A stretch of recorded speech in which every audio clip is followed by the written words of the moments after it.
Hello world, Lindsay here, liaison to the senior partners of Blackhorn and Lynx.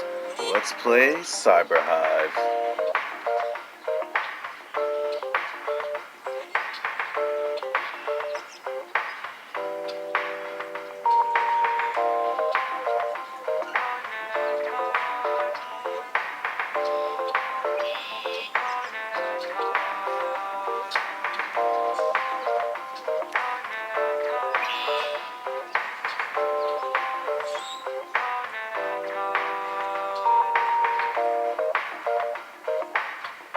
What they call cream corn, I call it peg corn. They just cut peg corn. They cut the whole grain off. I don't do corn like that. We don't here. We just shave the top of that grain off, and then we take the back of a knife. You don't want the sharp edge, and you scrape that cream off in it. It's cream corn.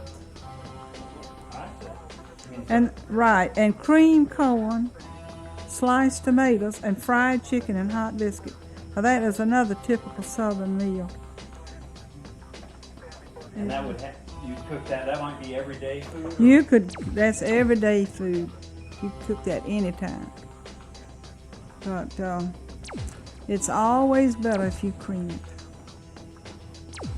You know. Just like it's really kind of cutting the kernels. Right. Well, you just cut the top off, like your kernels run up down this way. You just take your knife and you just shave off the top of that, and then you scrape it. So you get all the liquid. You get all the liquid, the cream substance from your corn.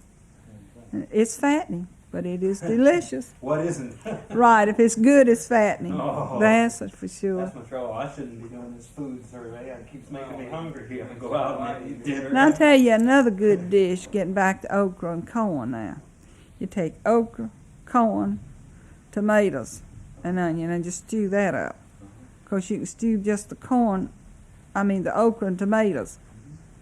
But like if you're having, we do this a lot.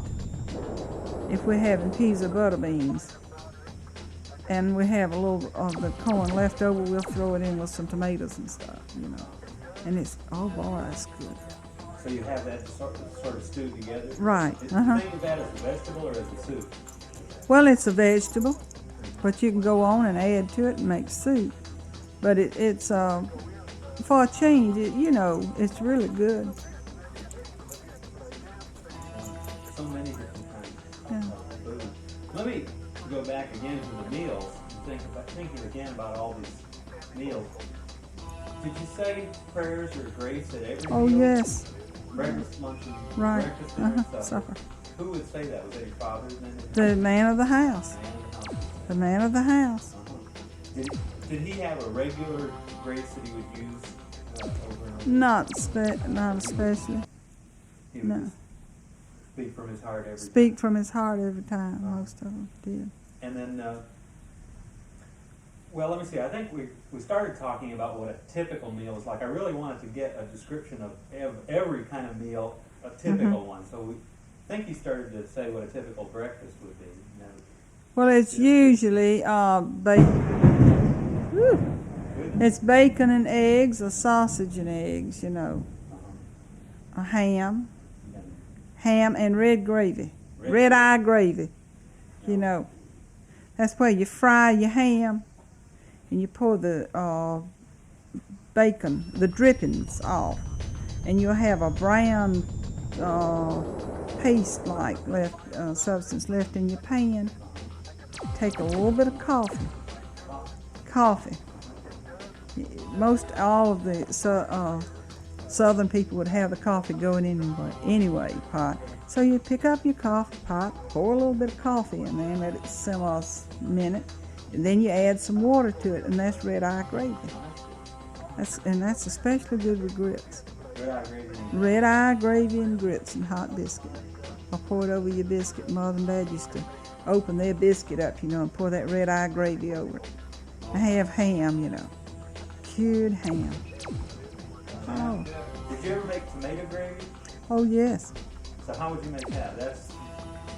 You start the same way, or what? Oh, you take your bacon drippings and cut your tomato up in there. You can use the green or ripe. Let them smother a few minutes and stir in some flour and a little bit of flour. And we always use part milk and part water. And it makes it, gives it a real good taste. The milk makes it creamy. Now, what would you use tomato gravy on? Would that Rice. Rice, it was especially good with rice. And fried chicken. When you'd have fried chicken, tomato gravy was real good with your fried chicken. I'm going to have to try all these things when I get back to Indiana. I'm just sorry we've had all these problems at home. I told you about Pat's father. And I had hoped so much that we'd get... Oh, that's all right. But I really appreciate your telling me this. This is really great. Well, are you folks coming back next year? I don't think so. I think it's a one-time project. I mean, we hope that it'll inspire some of the local arts councils to pick this up and continue doing this kind of work. But I don't think we're going to be back. I mean, not personally. Alan Jabur, you know, with called Ichabod Crane, he'll be back. Well, you know, I wish that I had, you know, if I knew in advance so we could set up some things. Well, it would be a... I may come down and visit sometime. All right, You know, do just on that, occasion. okay. If he comes back, next summer can't be as rough for us as this one's been. And I'm hoping that you can. And we can get out and visit some of these places and do some cooking. Oh, I'd love to. I wish that had worked out. Of course, I've been around. I've met so many great people here. It's really something. Like Ms. Doss that I was talking to this morning. Well, fish fries is something else that, in the, you know, was especially in the older days, that the men would go fishing, you know, and go out to some, like up to Whidden Mill or some lake somewhere, some creek, and they would go and fish, maybe a day in advance, and camp out that night. Then the women and the children would go join them the next day, and they would, of course, take food, but they would have fish fries. Would they, when you said the women and children would join them out there, did they go out and they fish too? Or? Not much of the time. The men usually did the fishing because there was so many little ones you couldn't go out fishing with them then, you know. But then you said they'd have the fish fry out there in the woods? They'd gather up somewhere on that creek or near that pond, and they'd all go and have fish fry, you know, and everybody enjoyed it. Now that would be when in the week? Well, that was through the week, any day, you know, through the week. You didn't go fishing on Sunday. That was a no. No one went fishing on Sunday. Even if they weren't, even if they might do something else that was recreational, though, kind of in the afternoon anyway, right? Like visiting. They would do that, but you didn't like work in your yard. No, you didn't go fishing. You didn't get out and clean the roof on the house. Things like that. It considered labor you did not do on Sunday.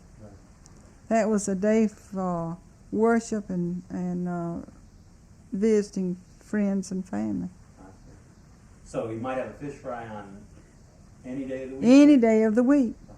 Maybe the men go fishing, go fish Monday and all day Monday and Tuesday. The women and the children, or some of the men, you know, that stayed behind, they would help to get all the neighbors or the rest of the family, the women and the children together, and they'd all go then for the fish fry.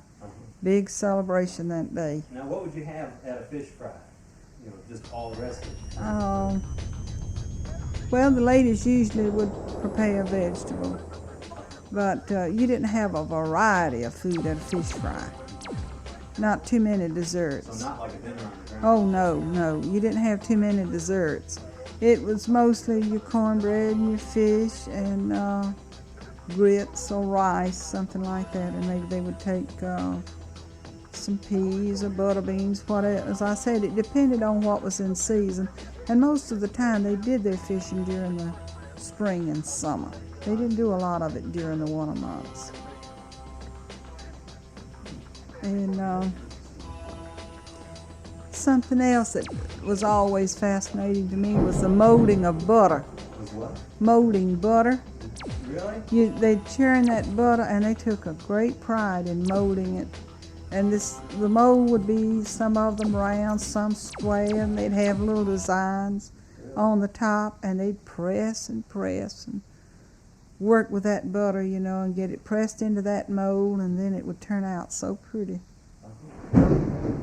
Where would these molds come from? Hardware stores. Excuse me. Mm-hmm. Hello? I don't know. I'll yell down the hall for him if you hang on a second. Excuse me. Okay. Hey, Carl?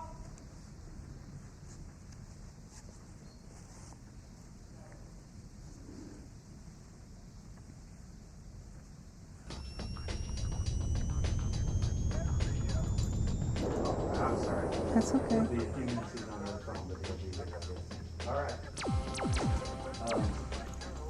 What were we talking about? Fish fries and Butter. Butter. Uh-huh. Now, I was wondering if people ever made their own butter molds. Not that I know of. I think I can remember my grandmother having them, and they were not homemade. But it could have been done. And back to older people, I'm sure they did. Oh, sure. If you go back Yeah, far enough, uh-huh. they made everything. Right. Now, I never did see one made, but I'm sure they did. Did your mother mold butter? Oh, yes. And you probably molded And it. I've helped mold a mini pound of butter, a half pound. You know, Those molds usually run half pounds. when did you quit molding butter? When did you say was the last time you did it? I was about 18. Uh-huh. Mother, in fact, when my children were growing up, she continued to mold her butter. So they lived on the farm. Right on to David and Fred they were in school. Now this was, your family's home was over right near Tai Tai? Right. And Uh-huh. so that's still where Right. you, I was born over there, see. uh-huh. In fact, I need to get your address because Carl took those pictures and I wanted to make sure we send you some anyway. Good. Can I get you just to tell me your address? I'll write it. All right. All 725 East 14th. right, here we go. 725. East 14th Street, Tai Tai. Tifton. Tifton.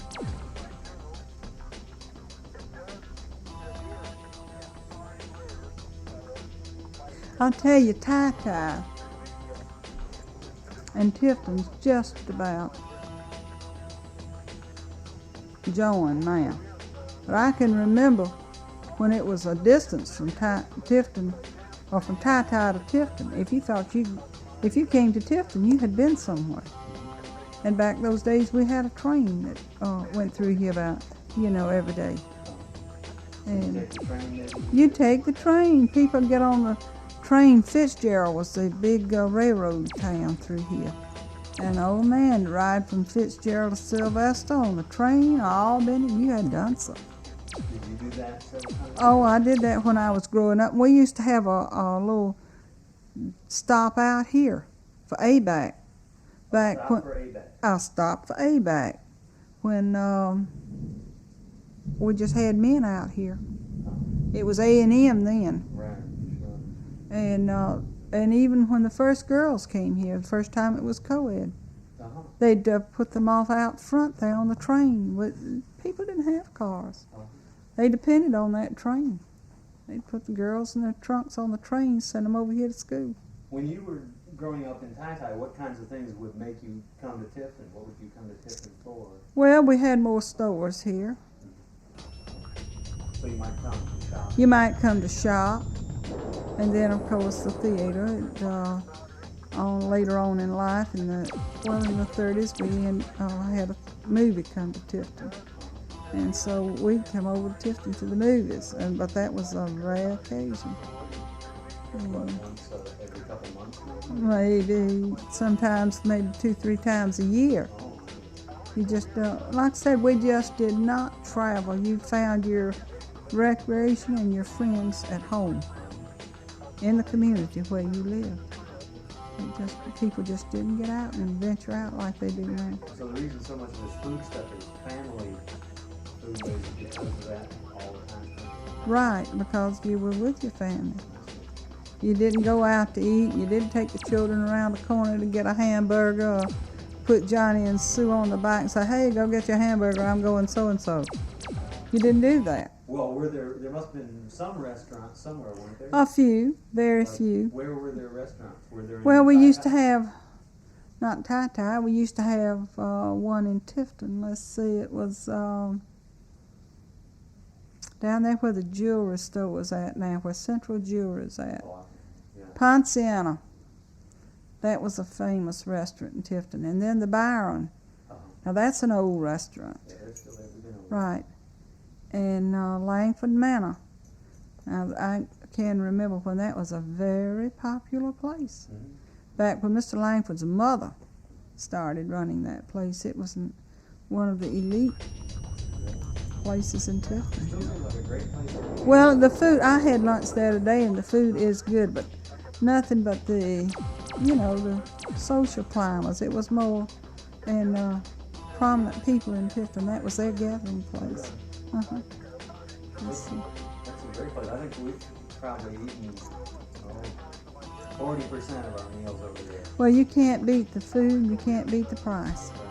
But it's just great, and I think we're lucky to have it. Also, it seems real. Everybody's friendly, even the tourists that come in. People, they know a stranger when he walks in because so many of the older hometown folks go there. And when they see a stranger come in, they're going to find out where you're from. That's right. Yes, sir, they're going to find out where you're from and where you're going and what have you. I've noticed that. A couple times as we go around, one of the things, that we were doing when we were driving around all the places that are marked on that map, sometimes I'd go, a good place to start to meet people would be one of these little old country stores. Right. I've gone in there and I've, tried my style different ways. Sometimes I'd march in and show them a poster and a card and explain everything more than they wanted to know about who we were and what we were doing, and then ask them, and that would work. But a couple times I've tried just marching in there and buying me a soda pop and standing back and drinking it. And boy, every time it might take a minute, it might take 5 minutes, but they'd get around to asking. They'll who get I around was. to asking Oh, who yeah. you are. Right. Every time, and but everyone's been great. Fun. It's Well, people as a rule, I think they're friendlier here. And with us older people, now like I am, my children are both in service, and of course they move from place to place, and they can't understand why I don't want to leave Tifton. Well, I've been here for years. I'm in a rut maybe, but you go downtown, you know everybody. You go out to the shopping center, you know nearly everyone out there, and with them, maybe they don't even know their next door neighbor or the people in front. And the way we have grown up, I'd just be, they'd call me an old busybody. I'd have to get out, and if they didn't come see me, I'd just have to walk over and say, hey, you, where you from, And we don't have that friendliness in other places. That's right. But you get down in South Georgia and you can't rub it off of people. That's right. They really do enjoy it. Uh-huh. Yeah, it's really been something. In fact, it's always amazing to me how much community spirit is involved in all these food things. For one thing, as I just at the marketplaces, people are seeing each other. I can see it even at the even at Piggly Wiggly. That's a big store. Right. That's like a supermarket. But the people that are walking around in there buying food are doing as much talking to each other as they are walking. They really are. But something else that we're getting away from, you would be surprised at the farmers right here in Tift County that will go out and buy vegetables, produce. They'll come in town and buy produce. You're kidding. Right. We have seasons that most every farmer has a garden, but used to they really worked at having something in that garden for the family the year round, but not anymore. You have your spring, you'll have your spring garden, and then your summer vegetables in your fall. But this in between thing, they don't work to have it like they used to. They don't have it to go out and buy it. Onions, my parents never thought of buying an onion. Raised all the onions? We raised all the onions. How many onions would they raise? Would they store them in? They'd store them in bags and hang them up. Dad put them in crocus sack, and hang them up in the barn so they'd get air. And then on a pretty sunny day, he'd take that bag of onions out, throw it out in the sun, be sure, that they stayed dry. No, sir, you didn't buy onions. How many bags would it take to get you through a year? Oh, it depended on what he had. Sometimes we'd have 3 or 4 bags, And if the neighbor didn't have any, they'd share with the neighbor. There was a lot of sharing? A lot of sharing with the neighbors, If something Dad had bad luck and his onion crop didn't make, the neighbors did, they divided with each other. Uh-huh. If something happened that he had bad luck with his garden, the neighbors always, they would share. And was there ever any profit that they would be paid back? Or? No, it was just a matter of, that's my neighbor, And we look out for each other. But what are the other ways in which food gets exchanged when people need help? Are there other times? well, if you have sickness, that's one thing that years ago we didn't have the hospital that we have today. In my lifetime, I can remember 3 hospitals in Tifton. The first one was over on South Park. Then the one we're using for health offices and so forth, and then of course now we have the new one. But if there's sickness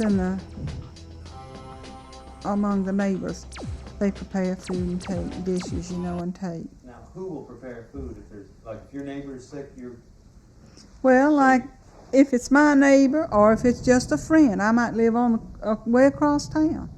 But if it's my friend, I take her a dish. Well, you would just bring some dish, or maybe if 3 or 4 of the friends or neighbors were going to fix, we'd get together and decide to fix a meal. 1 or 2 fixes the meat, 1 a vegetable, 1 a salad.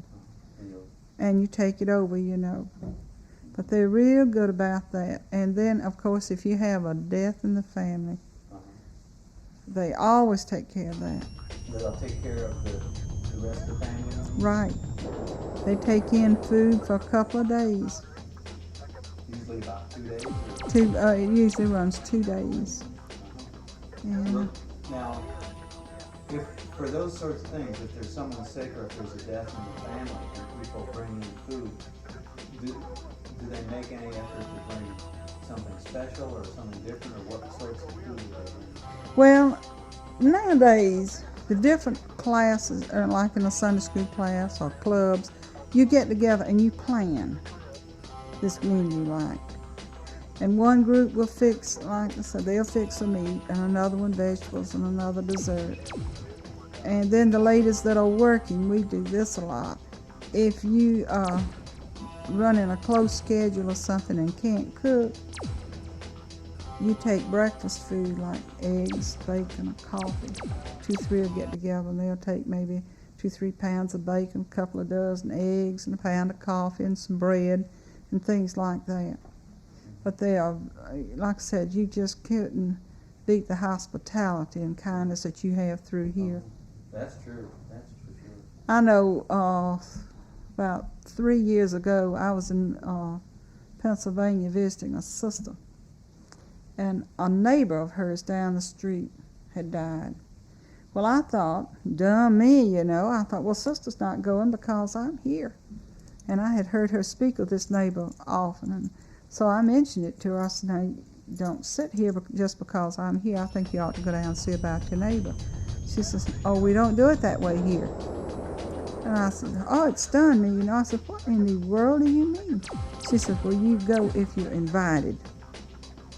It's not an open door affair like we have at home. And she says, unless we're friends and all that, but she says, I will go at my appropriate time, the time designated. In other words, she was to go the day of the funeral and help serve lunch, and that was it. And they have a lot of private funerals up there. They just didn't. In other words, the whole here, everybody goes. Everybody lends a hand. Everybody takes a dish, but not there. But you just have a variety of food, anything from barbecue to turnip greens. It's just the idea there is just to help them. Right, just to help them through that time, crisis. Yeah. Are there this whole idea of the different occasions, the different kinds of events that involve food is what I'm really trying to figure out. So I know that people, I've gotten this picture from a number of people about helping out in all sorts of troubled times by bringing food. And then, of course, there's the dinner on the grounds and the regular everyday meals. What are the other special occasions, like the holidays? Which holidays have which special food? Christmas and Thanksgiving and Christmas. That's Turkey Day. Both of them? Both of them. And people through here like to have a fresh pulled ham. Fresh pulled ham. They go, to the cold storage and buy, if they're not farmers, and they buy fresh, green, you might call it ham. It hasn't, not smoked to anything. And that's another thing. Well, you can put it in the stove and bake it, but most of the people put it on top of the stove and broil it. It's right. It's more tender, and it has better flavor. It's not as dry. And then they'll put it in the stove and in the oven and brown it a little bit, Yeah, burn it. That's what might happen if I did it. But they put it in the oven and brown it a little bit, and then they slice it. And, so that would be either for Christmas or Thanksgiving, right. And this is something that the young people in the community used to do years ago. Of course, like I said, we didn't have Dairy Queens, we didn't have Kentucky Fried Chicken and all these things. But ice cream suppers. Ice cream supper, they'd call it. Ice cream supper. Ice cream supper was popular outing for the young people. And of course, they had to make the ice cream from scratch, and churn it. Pound cake. They baked pound cake and ice cream. Would they bake that pound cake? They'd bake that pound cake just before they went, They like to have the pound cake warm. Where would they hold that event? Sometimes at churches, but most of the time it was at homes. They were at homes, The young people, it's kind of still like we are today. This group would entertain, and then they'd be like, well, now so-and-so entertain me, And they would have one, and it was kind of just a wheel. You just keep turning, going around and around, in the neighborhood. Was Christmas, if I come back to that, was Christmas a social thing too, or was that just family? Well, you'd have some socials, but it was mostly family. And what else would you have besides the turkey or ham, or turkey and ham? Usually it was both, turkey and ham. What else would you have at Christmas? What was Christmas food? Potato souffle. That's a popular dish for Christmas and Thanksgiving and Christmas. It's your sweet potato boiled, and you beat it up, and you put eggs and milk and butter and cinnamon and nutmeg and raisins in it, and put marshmallows on top. Of course, way years ago, we didn't have the marshmallows. Sure. Just, like I said, we ate what we had at home. But they'd use nuts from the farm, pecans. And I still prefer those over raisin in it. And put it in the stove and bake it. So you'd have that, and then the same vegetables? Same vegetables. They might not be fresh, might not be in season, but they were canned peas or butter beans, green beans. How about desserts and cakes? Oh, you'd bake for weeks. Really? You'd bake way ahead of time. It was fresh coconut and chocolate and Fresh coconut, you mean cake or right, or would you use coconut? Well, they would eat a lot of the coconut, but they had fresh coconut, filling for cake. And fruit cake. Oh man. All the ladies baked fruit cakes. Your mother made fruit? She made fruit cake. She had there's two types of the fruit cake, the what you call a German no, it's not a German either. Can't think of it. Name. But anyway, it's a layer. You make one layer of with cinnamon and all that in it, and that's a kind of a dark layer. Yeah. That has the fruits in it. Then you make a plain layer, and you make a real rich filling, with all kinds of fruit and coconut and cream, and you stack it together. Uh-huh. That sounds great. Yeah. Fruitcake and cookies, were there Oh yes, you bake cookies and tea cakes, tea cakes again for Christmas? Tea cakes again for Christmas, And what kinds, were there special cookies that you only got at Christmas, or? No, they usually stuck to the same thing. It was the tea cake. The tea cake was the kind of cookie. Right. I But see. then you have potato pie. Potato pie Thanksgiving and Sweet Christmas. potato pie? Sweet potato pie. And If they had pumpkins, they made the pumpkin. But if they didn't, they always had the sweet potato. You'd get that sweet potato pie. I see. And I've had many a pumpkin pie, but I've never tasted sweet potato pie. well, it tastes pretty much alike, really, the time you get all the ingredients and the different flavors. Seems like it would. It does. It's quite How similar. about pecan pie? Well, not too much. I have. It's that's something that's grown in the popularity in the last few years. That's not Uh-huh. old. That's not a real old-timey recipe, because I can well remember the first pecan pies my mother made, and I was up a good-sized child. Where did she get the idea of this stuff? Well, through this farm magazine that comes out, Progressive Farmer. Farmer, sure. That magazine, started coming out to the farmers years ago, and these recipes from up in the northern part of the state, they kind of, they flowed down this way, and of course the women enjoyed trying them. Uh-huh.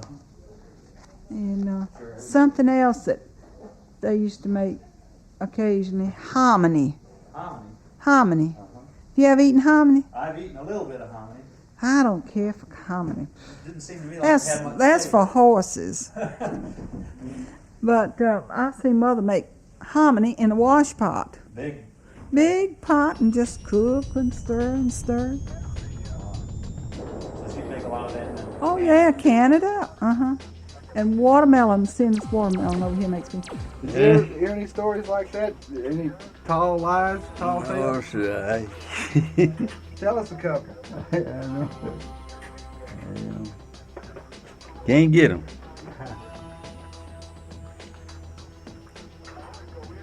I want to ask you about music. When people work all day, what would they do for entertainment and recreation after supper? I'm sure there was little music. What else? What other things would folks do? Well, there's some, it's just like, some love to frolic, and some will get bandages, and some will do push one thing and another. But I never did take part in them. Well, what kind of music would be played at frolics? Well, these old guitars and banjo mostly. Was there a lot of banjo players around here? There used to be, they ain't now. I always ask that. See, I'm a banjo player myself. You a banjo player? Yes, sir. And Well, I had a uncle. He loved to play a banjo. He could pick it too. boy, I've That's it. been looking for old time banjo players. Old time. He could play it. He was You remember any of the songs he used to do or tunes? he used to talk about it. He used to hunt. had the old dog, Couldn't hear nothing but the red dog bar. He would pick that thing, and he could pick it just like he said it, you know. Oh, you pick out the sound of the That's hunt? right. He could pick it. Named Henry Thompson. Henry Thompson. Henry Thompson. Couldn't hear nothing but the little dog bar. He could not pick that thing. Well, I wish you don't know of anyone around that can play like that now, do you? No, sir, I don't. No, sir, I don't. Surely like to find a banjo, someone that can play the banjo like that or the fiddle. Old time way. You said guitar and banjo players were most common. You mean there were more of those than fiddlers? Banjos was then. In my coming up, banjos was more active than fiddlers. Were there ever guitar players around that played with a piece of metal or a piece of bottleneck on their fingers to make it slide? Yes, sir. They did that. Would you remember their names, any of them? No, sir, I don't. That done got me. And the one that I'm talking about, Henry Thompson, he had an old thing on his thumb. Some of them would have thimbles, with a thimble on the thing. But them weren't able to get a thimble. They'd use a bottleneck and play with it. When, just thinking back, would have been the last time you'd heard a guitar player play with a bottleneck? Would it be World War II or the Korean War or 10 years ago or just a few months ago? It's been a long time since.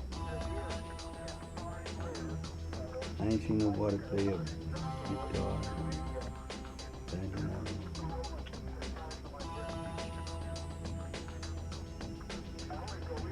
Well, I guess we were really interested in finding some musicians. You don't know of anybody in Turner County that plays music? That's old time. I don't want any rock and roll music. You want this old time stuff. Old time stuff, because we're interested in the old history of it, and that's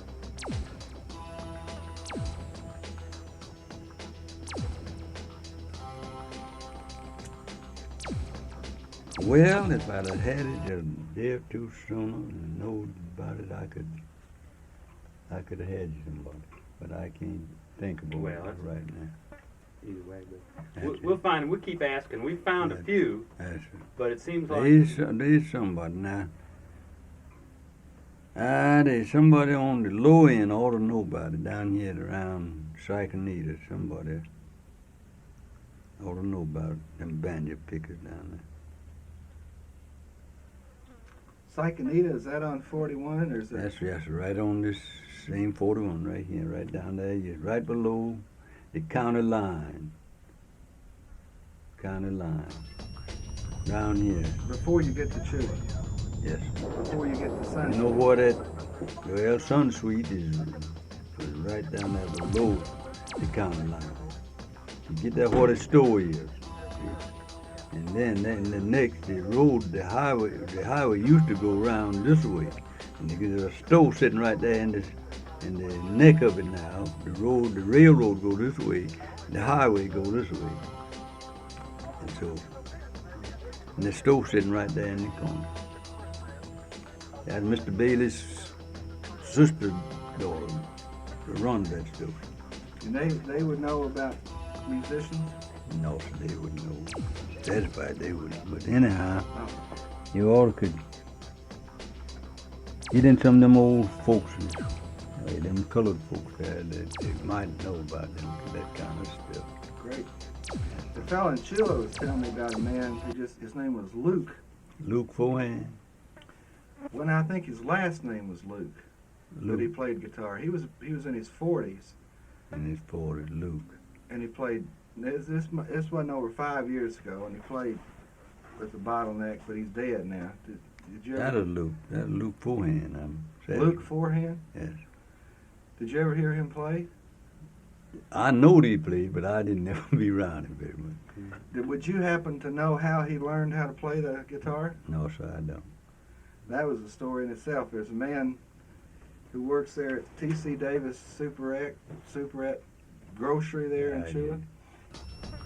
And his name was Henry Wilson, I think. He said this guy Luke went out to the grave of a musician and sat on it for 9 nights, all night, and then he learned how to play that way. Learn how to play. He said he could play a harmonica. He would play a guitar with a bottleneck and play a harmonica at the same time without a holder. He'd just stick it in his mouth. It's always amazed me how they did that. He said he was really good, and he just died about 5 years ago.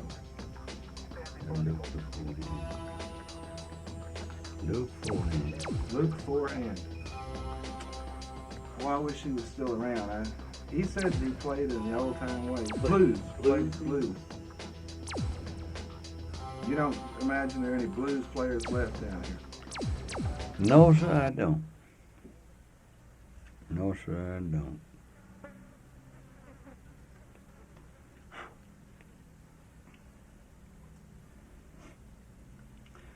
Well, I was wondering too, they also told me some stories down in Chula about people who, I was sort of leading to this a few minutes ago, who, they were like healers, people who could heal you, except they could hurt you also. They could do harm on you. Was that ever a big thing around here? I've read about Oh, it I did. in Mississippi and Alabama, but they call them conjure people or... Conjure, hoodoo man.